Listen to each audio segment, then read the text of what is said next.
Hello everybody! Today we're gonna do some cookies together. Let's get started. Now first thing we're gonna put in the bowl is the dry ingredients. Flour, sugar, vanilla, 1 teaspoon of baking soda, and a pinch of salt. And we're gonna mix them together.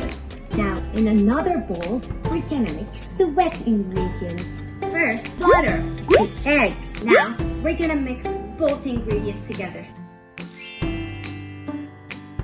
Now that we're done with our dough, we're gonna put on it some chocolate chips.